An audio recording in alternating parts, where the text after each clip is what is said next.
Di sebuah negeri jauh di timur, hiduplah seorang pemuda miskin bernama Aladin. Ia tinggal bersama ibunya di sebuah rumah sederhana di pinggiran kota. Sehari-hari, Aladin lebih suka bermain daripada membantu ibunya bekerja. Tetangga sering geling-geling kepala melihat tingkahnya.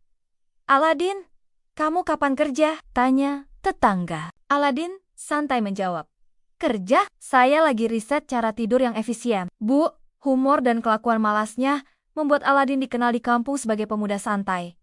Tapi sebenarnya, ia cerdas dan punya hati baik.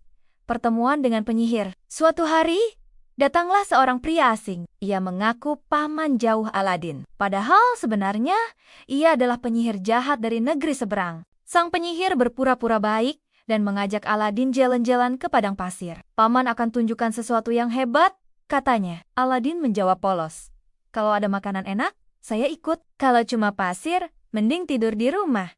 Penyihir tertawa palsu. Ia membawa Aladin ke sebuah gua misterius. Di dalam gua itu, ada banyak harta karun berkilauan. Tapi penyihir hanya ingin satu benda. Sebuah lampu tua berdebu. "Ambilkan lampu itu untuk paman," kata penyihir. Aladin mengangguk, masuk ke gua, dan mengambil lampu itu. Tapi begitu ia ingin keluar, penyihir menutup pintu gua. "Dasar anak bodoh, lampu itu hanya untukku," teriaknya. Aladin terjebak di dalam gua gelap bersama lampu berdebu. Munculnya jin. Dengan panik, Aladin menggosok lampu itu. Tiba-tiba, bam, asap mengepul. Dan muncullah sesosok jin raksasa. "Aku jin dari lampu ajaib." "Tuan, apa yang kau inginkan?" Aladin kaget, terjatuh ke belakang. "Waduh, aku cuma mau nyalain lampu, bukan manggil satpam raksasa." Jin tertawa besar. "Aku bisa mengabulkan permintaanmu, apapun itu." Aladin berpikir sejenak, lalu berkata, "Kalau begitu, keluarkan aku dari gua ini. Dan sekalian kalau bisa, kasih aku kebab 3 porsi. Aku lapar." Dengan sekali kibasan tangan, jin membawa Aladin keluar gua. Tangan satunya, tiba-tiba, ada kebab harum di hadapan Aladin. Ia menggigit sambil terkekeh. Wah, ini baru namanya layanan cepat saji. Hidup berubah. Sejak itu, hidup Aladin berubah. Ia meminta jin membangun rumah besar, menyediakan makanan lezat, bahkan baju indah untuk ibunya. Dari pemuda miskin, ia mendadak jadi kaya raya. Namun Aladin masih tetap punya sifat kocak. Suatu kali, ia minta jin membuat meja makan.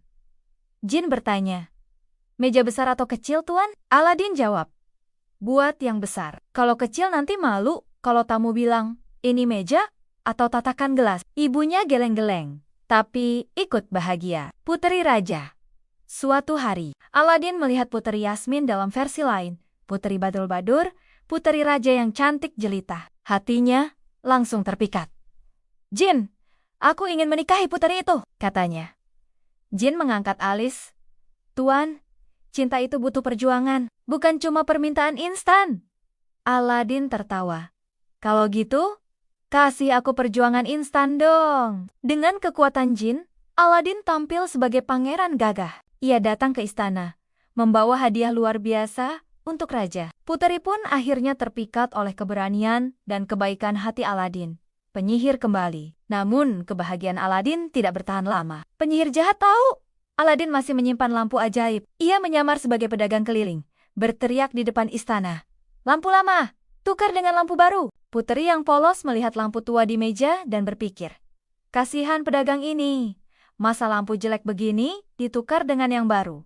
Ia pun menyerahkan lampu ajaib Aladin. Saat penyihir mendapat lampu itu, ia langsung memanggil jin dan memerintahkan untuk membawa istana beserta puteri ke negeri jauh. Aladin berjuang. Ketika Aladin pulang, ia terkejut mendapati istana dan puterinya hilang. Ia menangis sejenak, tapi kemudian bangkit. "Aku tidak bisa menyerah. Kalau perlu, aku jadi kurir internasional demi menjemput puteriku kembali." Dengan kecerdikannya, Aladin berhasil menemukan tempat penyihir. Ia menyelinap, merebut kembali lampu ajaib, dan memanggil jin. "Jin, singkirkan penyihir itu jauh ke padang pasir, tempat dia tidak bisa kembali," kata Aladin. Sekali kibas, penyihir lenyap. Jin lalu mengembalikan istana dan puteri ke tempat semula. Akhir bahagia. Aladin menikah dengan puteri dan hidup bahagia. Meski kaya raya, ia tak pernah melupakan asal-usulnya. Ia tetap rendah hati, suka bercanda, dan peduli pada rakyat kecil. Jin, Katanya suatu hari, aku tidak butuh permintaan aneh-aneh lagi. Cukup kau jaga kebahagiaan keluargaku. Dan kalau bisa, tetap siapkan kebab 3 porsi tiap sore. Jin hanya tertawa sambil menggeleng. Tuan ini memang berbeda dari yang lain.